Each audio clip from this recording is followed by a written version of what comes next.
2026 সালের ত্রয়োদশ জাতীয় নির্বাচনের আগে বাংলাদেশের রাজনীতিতে নতুন এক অধ্যায়ের ইঙ্গিত মিলছে। দীর্ঘ 17 বছরের ধমর নিপীড়নের মধ্যে থাকা জামায়াতে ইসলামী এবার এককভাবে নয়, বরং সকল প্রধান রাজনৈতিক পক্ষকে একত্রিত করে জাতীয় ঐক্য সরকার গঠনের পরিকল্পনা করছে। দলের আমির ডাক্তার শফিকুর রহমান জানিয়েছেন, দেশের স্থিতিশীলতা নিশ্চিত করতে পারস্পরিক সম্মতি থাকলে তারা সরকারে অংশগ্রহণের জন্য প্রস্তুত। এছাড়াও পাকিস্তান ও ভারত দুই প্রতিবেশীর সঙ্গে ভারসাম্যপূর্ণ সম্পর্ক বজায় রাখা থেকে শুরু করে দুর্নীতি বিরোধী কর্মসূচি বাস্তবায়ন সবকিছুতেই জামায়াত এখন আরো প্রো অ্যাকশন ও কৌশলগত ভূমিকা নেওয়ার সংকল্পে রয়েছে। 31 ডিসেম্বর বার্তা সংস্থা রয়টার্সকে দেওয়া এক সাক্ষাৎকারে এসব কথা বলেন ডাক্তার শফিকুর রহমান।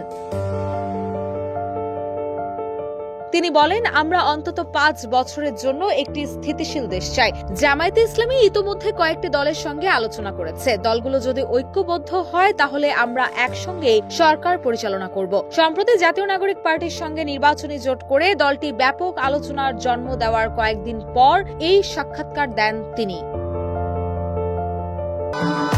ভবিষ্যৎ হোক নিরাপদ, বিনিয়োগ হোক বিশ্বস্ত, আর আমার পছন্দ সল্ট বে। জামায়াত শরিয়া ভিত্তিক শাসন ব্যবস্থার পক্ষে থাকলেও সাম্প্রতিক সময়ে দলটি রক্ষণশীলতা থেকে বেরিয়ে নিজেদের আহ্বানের ক্ষেত্র বিস্তৃত করার চেষ্টা করছে। জামায়াত আমির বলেন, যে কোনো ঐক্যের সরকারের জন্য দুর্নীতি বিরোধী কর্মসূচি অবশ্যই একটি অভিন্ন লক্ষ্য হতে হবে। সবচেয়ে বেশি আসন জয়ী দল থেকেই প্রধানমন্ত্রী হবেন। যদি জামায়াত সবচেয়ে বেশি আসন জিততে পারে তাহলে তিনি প্রার্থী হবেন কিনা সেটি দলই সিদ্ধান্ত নেবে বলেও জানান তিনি। শেখ হাসিনা প্রসঙ্গে ডাক্তার শফিকুর রহমান বলেন, ঢাকা থেকে পালিয়ে যাওয়ার পর শেখ হাসিনার ভারতের অবস্থান নিয়ে উদ্বেগ রয়েছে।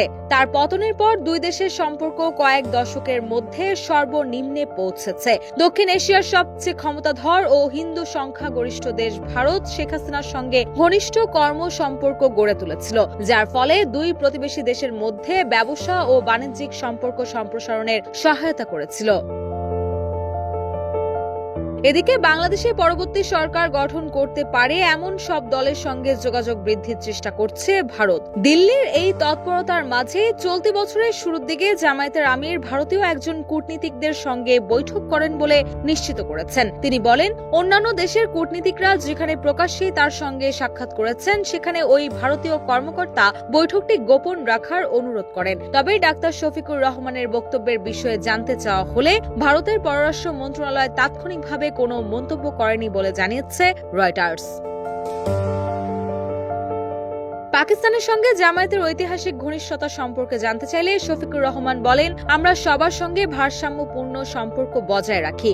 আমরা কখনোই কোনো একটি দেশের দিকে ঝুঁকতে আগ্রহী নই, বরং আমরা সবাইকে সম্মান করি এবং দেশগুলোর মাঝে ভারসাম্যপূর্ণ সম্পর্ক চাই। তিনি আরো বলেন, জামায়াতকে অন্তর্ভুক্ত করে গঠিত কোনো সরকারই রাষ্ট্রপতি মোহাম্মদ শাহাবুদ্দিনকে নিয়ে স্বস্তিবোধ করবে না। এর আগে 2023 সালে আওয়ামী লীগের সমর্থনে বিনা প্রতিদ্বন্দ্বিতায় রাষ্ট্রপতি নির্বাচিত হন শাহাবুদ্দিন। এদিকে রাষ্ট্রপতি শাহাবুদ্দিন নিজেও চলতি মাসের শুরুর দিকে রয়টার্সকে দেওয়া এক সাক্ষাৎকারে বলেছিলেন, মেয়াদের মাঝপথে পদত্যাগ করার জন্য প্রস্তুত রয়েছেন তিনি। তবে বুধবার রয়টার্সের সঙ্গে টেলিফোন আলাপে জামায়াত আমিরের ওই অবস্থান নিয়ে মন্তব্য করতে অস্বীকৃতি জানিয়েছেন রাষ্ট্রপতি মোহাম্মদ শাহাবুদ্দিন। এ বিষয়ে কথা বলে তিনি বিষয়টিকে আরো জটিল রূপ দিতে চান না বলেও জানান। রুশা সুর, নিউজ ডেস্ক, ইত্তেফাক।